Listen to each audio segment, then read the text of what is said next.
کرام اسلامی سال کے آخری مہینے میں 18 ذی الحج کو ایسی شخصیت کی شہادت ہوئی جس کو نبی کریم صلی اللہ علیہ وآلہ وسلم نے ذو النورین کا لقب عطا فرمایا۔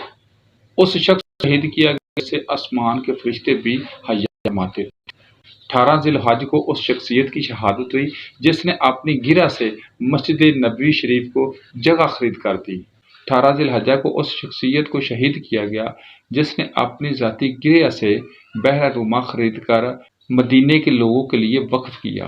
18 ذی الحجہ کو اس شخصیت کو شہید کیا گیا جس نے اپنی زندگی میں اپنا دسترخواں ہمیشہ وسیع فرمایا۔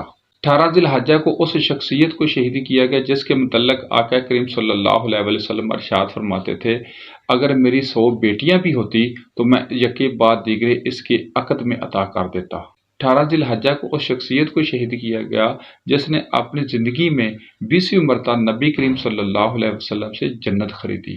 18 ذی الحجہ کو اس شخصیت کو شہید کیا گیا جس نے غزوہ تبوک کے موقع پر جب اپنا مال پیش کیا تو سرکار صلی اللہ علیہ وآلہ وسلم اس مال کو اپنی جھولی میں رکھ کر اپنا دست شفقت فرماتے، اس میں ہاتھ مارتے اور فرماتے کہ آج کے بعد عثمان سے کوئی مواخذہ نہیں ہوگا۔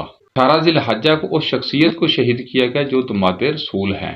18 ذی الحجہ کو خلیفہ سوم عالم اسلام کی اس شخصیت کو شہید کیا گیا جن کو عثمان بن عفان جامع القرآن سے پکارا جاتا ہے۔